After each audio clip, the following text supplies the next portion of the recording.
السلام عليكم، ازيكم حبايبي؟ عاملين ايه؟ يا رب تكونوا بخير وبأفضل حال. نسمي بالله، بسم الله الرحمن الرحيم، ونصلي على الرسول. اللهم صل وسلم وبارك على سيدنا محمد وعلى اله وصحبه اجمعين. نبعت نجيب السندوتش الكبده والسجق، نجيب 10 او 15 جنيه وفي شويه قد كده. طب ما نعملهم في البيت.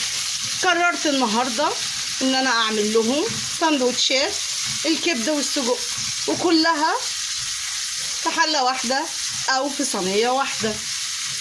جبنا الكبده قد السجق وغسلناهم صفيناهم، حطيت شويه ليا على شويه زيت عشان تدي طعم بقى، سبتهم لحد ما اتقدحوا قدامكم، ونزلنا بالكبده نديها صدمه كويس، وبعد كده هنزل بالسجق.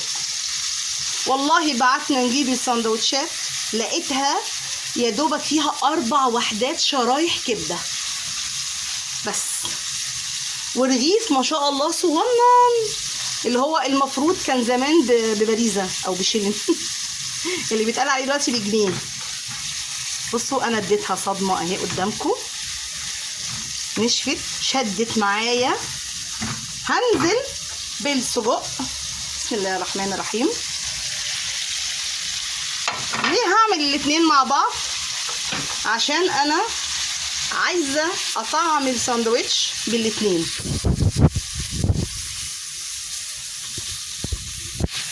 هسيبهم لحد ما يشدوا مع بعض. جهزه لهم فلفل وثوم بس وتوابل، مش هحط غير كده والله، وهتطلع احلى بكتير من اللي بره.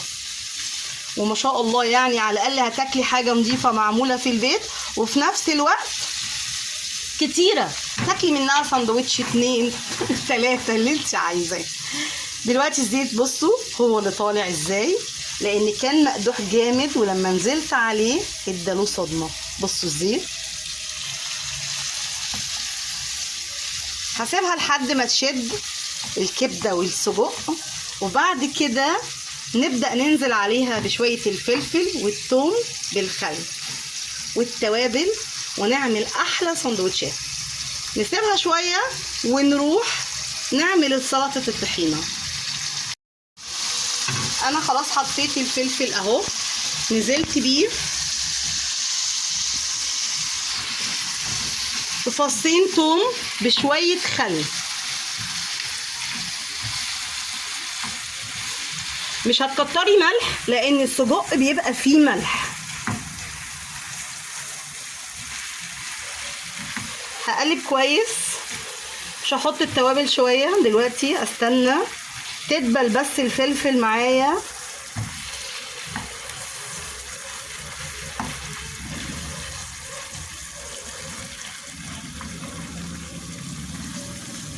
بصوا الكبده والسجق اختلطوا على بعض ازاي، وخصوصا ان انا قطعت السجق عارفه ان هو هيبقى عامل زي اللحمه المفرومه، فهيجي مع الكبده انا جايباها عصافير. ادي الكبده هيجي مع الكبده، هتبص تلاقيه ان هو زياده مع الكبده وبيدي طعم اكتر.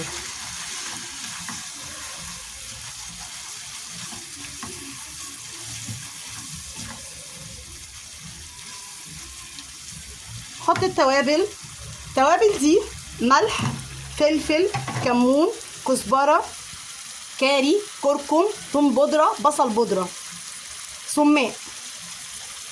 بسم الله الرحمن الرحيم. لاني انا ما حطيتش على الكبده اي توابل، ملح بسيط جدا جدا. احتجت هرش تاني، غير كده هدي ريحه وطعم مع التوابل بيها.